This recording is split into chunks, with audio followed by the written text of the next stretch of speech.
Okay, so do you want to just start off by telling us who you are and what you play, and then talk about your character a little bit? Oh yeah, so my name is Reese Cerny, and I played Chad Wellington in the new movie Tapes Randy.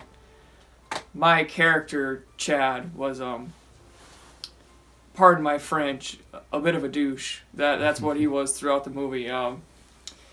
Yeah, he was basically the guy that no one wanted at a party or at a house, anything. He was Chad, I guess that's the best way to describe it, if that's what you're looking for.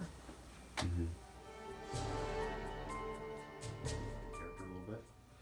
Yeah, I'm Jacob Steger. In the movie, I played Evan Turner, and in the movie, my part was pretty much being one of the average campers that went to the camp and was spending the night, and I was usually picked on by the killer. I was hung upside down from a tree, and I was also woke up by the killer in the morning.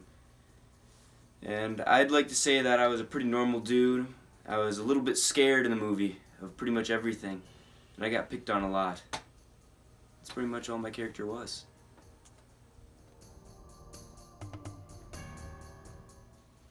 So it's true that you were in the new movie, right? The new movie, Tapes for Andy. Yep, I was in that. Yep. Yeah. So let's start with what's your name, who was your character in the movie, and tell us a little bit about your character.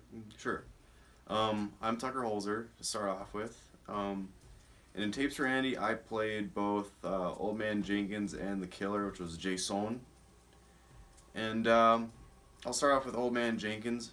Old Man Jenkins, he was kind of the start. You know, you kind of right away knew he was sketchy, and then you didn't know because he really left you wondering what was going to happen because he was the one telling you about the killer, so it made you think it wasn't him.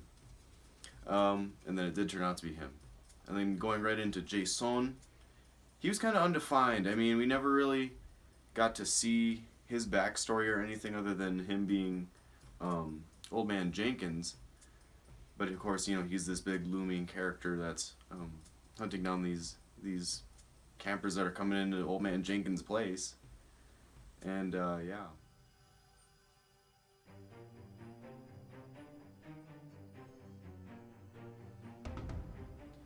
Okay, so I just wanted to ask you a little bit about the production rating and the budget of this film because I've come to understand that the budget for this film actually wasn't really high, but it ended up coming out like really well done. So I just wanted to ask you about that. Yeah, actually, the budget was very low for this film. From the studios, we actually got a 4.6 billion or $1 million to film this, which is not obviously not much in the film industry. So we had to go bit for bit with the parts and the camera crew. It was very tough finding actors and anything. But Brady Mettler, the director, a brilliant man. He's a genius. He found out how to just incorporate low budget things with a high budget production. So obviously the movie racking in over 3.6 billion box office from first week of production, first week of it being out. Clearly it's one of the best movies that of this summer. Okay, so I read online that it said that you guys in the film crew were actually attacked by some wild animals while production. Is that true? Yeah, that is very true. We had multiple encounters of when we were attacked by wild animals. The worst one was when we encountered a wolverine while trying to film. And, matter of fact, I still have an injury from the incident right here. It was pretty bad. I was bleeding for a solid 10 minutes and I cried very hard. And that was probably the worst incident we had. We also had badgers and wolves come attack us. So Tucker, tell us a little bit about the director of this film, Brady Miller, who has won an Academy Award for Best Director for this film. Sure. Well, I'll start off by saying just one word really comes to mind, and that's dedication. Director Brady Mettler was really dedicated to this film and how it went. He spent months ahead of time scouting the area, figuring out where filming was going to happen, and he found this perfect area. He went and made sure everything around it was perfect for filming. I'd like to also comment on the Void Productions crew as well. We have some really good editors and some really good set piece designers, costume designers. I guess like previously mentioned, we didn't have a high budget, and they did really well working with that low budget of only a few million. And it really just came together with director Brady Meltler's hard work, dedication, and just the strive that he had. I've never seen that before with a director, so.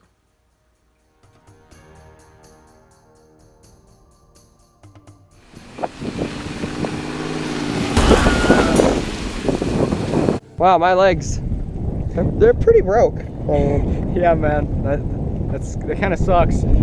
Here, just a sec, I gotta go take a waz. Be right back. All right. It's really nice out here, except for my legs. That's not very nice.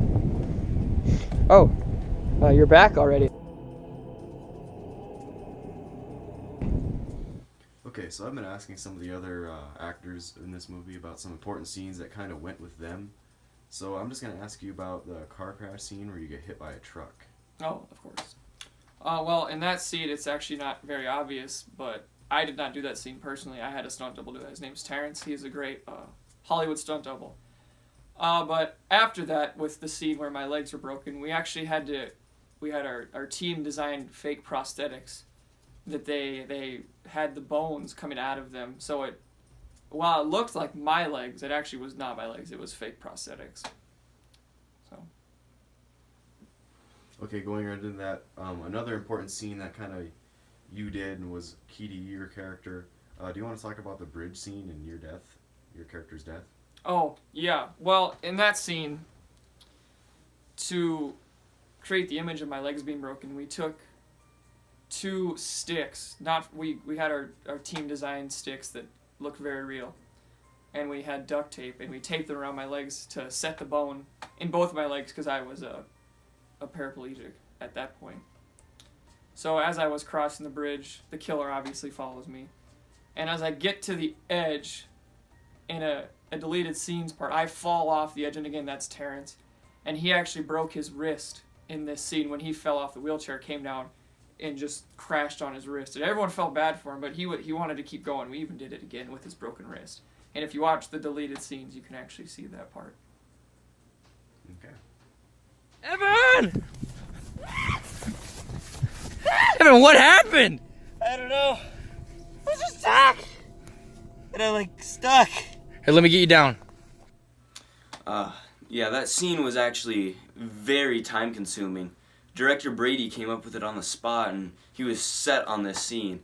But the sad part about me is I was taped up to that tree upside down for 12 hours, and all the blood was rushing to my head.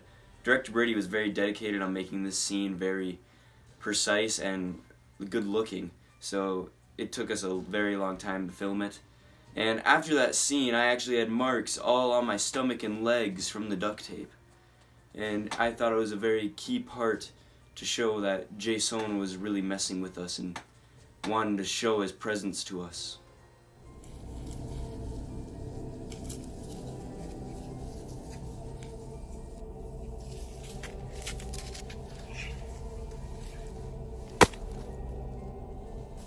So we've been asking some of the other actors about their most famous scenes from the movie. Obviously, one of your most famous scenes was the kill scene of Brad with the watermelon and the fake dummy.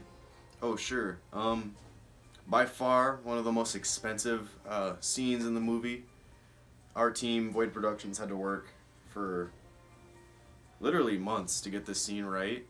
It's very hard to tell, but actually I have it pulled up here. If you look really close, you can see that's not actually Brad, played by Connor Undershear, laying there. That's actually a prop using a watermelon, specially cosmetically done by the Void Productions team.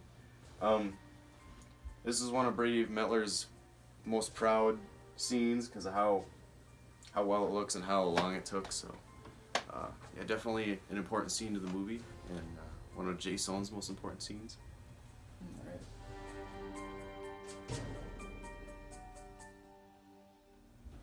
So I understand this movie was pretty successful. Are you in the middle of any other projects at the moment? Aha! That's how you get me to spoil stuff, right? Alright, I'll give you a little sneak peek. I'm going to be the lead actor in a new movie called Abnormal Activity. It's going to be a spooky one. Is there anything else you'd like to share about that? Or I think you'll see a little bit about it later. okay. So after Tapes of Andy, I kind of understand you haven't been acting as much anymore. Do you kind of want to elaborate what you've been doing in your time now? Yeah, after Tapes for Andy, it actually took a lot out of me, and I never really was back to my normal self, so I have rehab every day at 2 o'clock, and I have that going on today. So as of right now, what are you up to? Right now, my acting career is kind of slowed down. I'm still with Void Productions right now. We're doing several other smaller projects. Nothing's big. We aren't getting the big grants anymore. Director Brady Meller's in the process of writing a sequel, actually. So we're gonna start working on that in 2025. This actually will have a budget of $2 billion around because of the success of the first movie. So other than that, that's really it. All right. Well, thanks, sir. Thanks for being on the show. Mhm.